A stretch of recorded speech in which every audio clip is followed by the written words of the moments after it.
think the danger of AI is much greater than the danger of nuclear warheads, by a lot. Mark my words, AI is far more dangerous than nukes. I try to convince people to slow down AI, to regulate AI. This was futile. I tried for years. The biggest issue I see with so-called AI experts is that they think they know more than they do.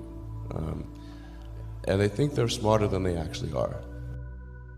This tends to plague smart people. They define themselves by their intelligence, and they don't like the idea that a machine could be way smarter than them, so they discount the idea, which is fundamentally flawed. That's the wishful thinking situation. I'm really very close to the cutting edge in AI, and it scares the hell out of me. It's capable of vastly more than almost anyone knows, and the rate of improvement is exponential.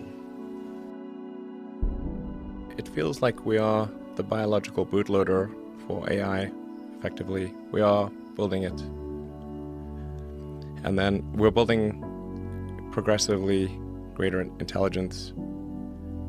And the percentage of intelligence that is not human is increasing. And eventually, we will represent a very small percentage of intelligence. It's going to come faster than anyone appreciates. I think it's, with each passing year, the sophistication of computer intelligence is growing dramatically. I mean, I really think we're on an exponential improvement path of artificial intelligence. And the number of smart humans that are developing AI is also increasing dramatically. I mean, if you look at like the attendance at the AI conferences, they're doubling every year. They're getting full.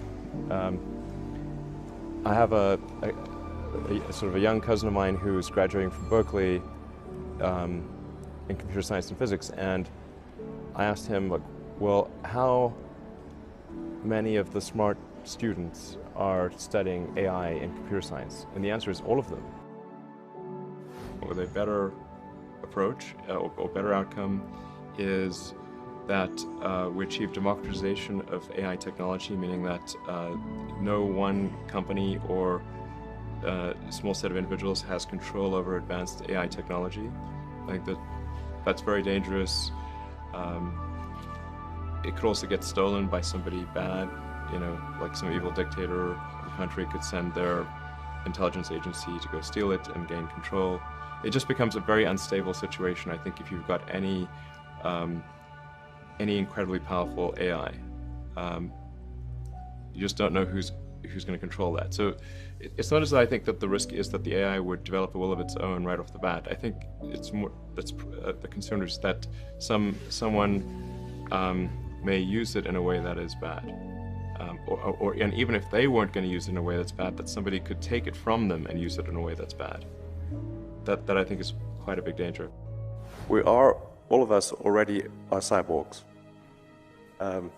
So you have a machine extension of yourself in the form of your phone and your computer and all your applications. You are already superhuman. But by far, you have more power, more capability than the President of the United States had 30 years ago. If you have an internet link, you have an oracle of wisdom. You can communicate to millions of people. You can communicate to the rest of Earth instantly. I mean, these are magical powers that didn't exist not that long ago. So everyone is already superhuman. I think the singularity is probably the right word, because we just don't know what's going to happen once there's intelligence substantially greater than that of a human brain. I mean, most of the movies and TV featuring AI, they don't describe it in quite the way it's likely to actually take place. But I think you just have to consider, like, even in the benign scenario where if AI is much smarter than a person, what do we do? Yeah. What job do we have? I have to say that when something is a danger to the public, then there needs to be some government agency regulators.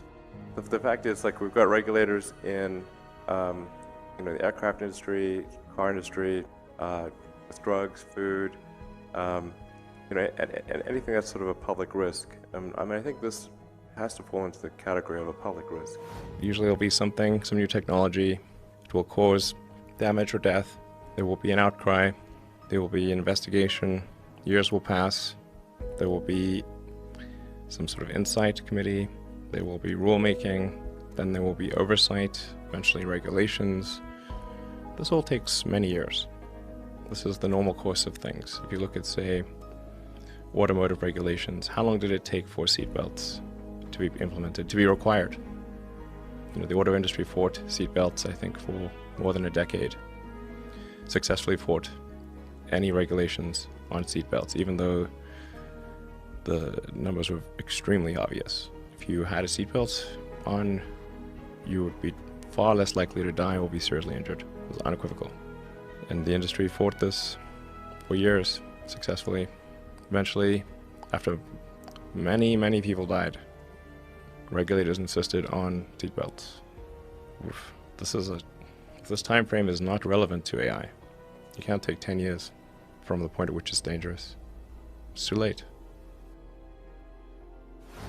I'm not normally an advocate of regulation and oversight. I think one should generally err on the side of minimizing those things. But this is a case where you have a very serious danger to the public. And so therefore there needs to be a public body that has insight and then oversight to confirm that everyone is developing AI safely. This is extremely important. I think the danger of AI is much greater than the danger of nuclear warheads by a lot. And nobody would suggest that we allow anyone to just build nuclear warheads if they want. That would be insane. So why do we have no regulatory oversight? This is insane. And the intent with OpenAI is to democratize AI power.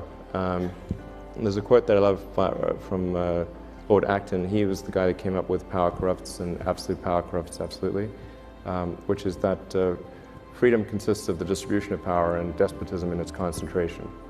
And so I think it's important, if we have this incredible power of AI, that it not be concentrated in the hands of a few and potentially lead to a world that we don't want.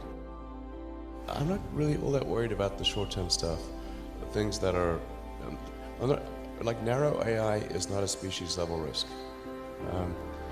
It will result in dislocation, in lost jobs, and the sort of better weaponry and that kind of thing. But it is not a fundamental species-level risk, whereas digital superintelligence is. So it's really all about laying the groundwork to make sure that if humanity collectively decides that creating digital superintelligence is the right move, then we should do so very, very carefully. Very, very carefully. We're rapidly headed towards digital superintelligence that far exceeds any human. I think it's very obvious.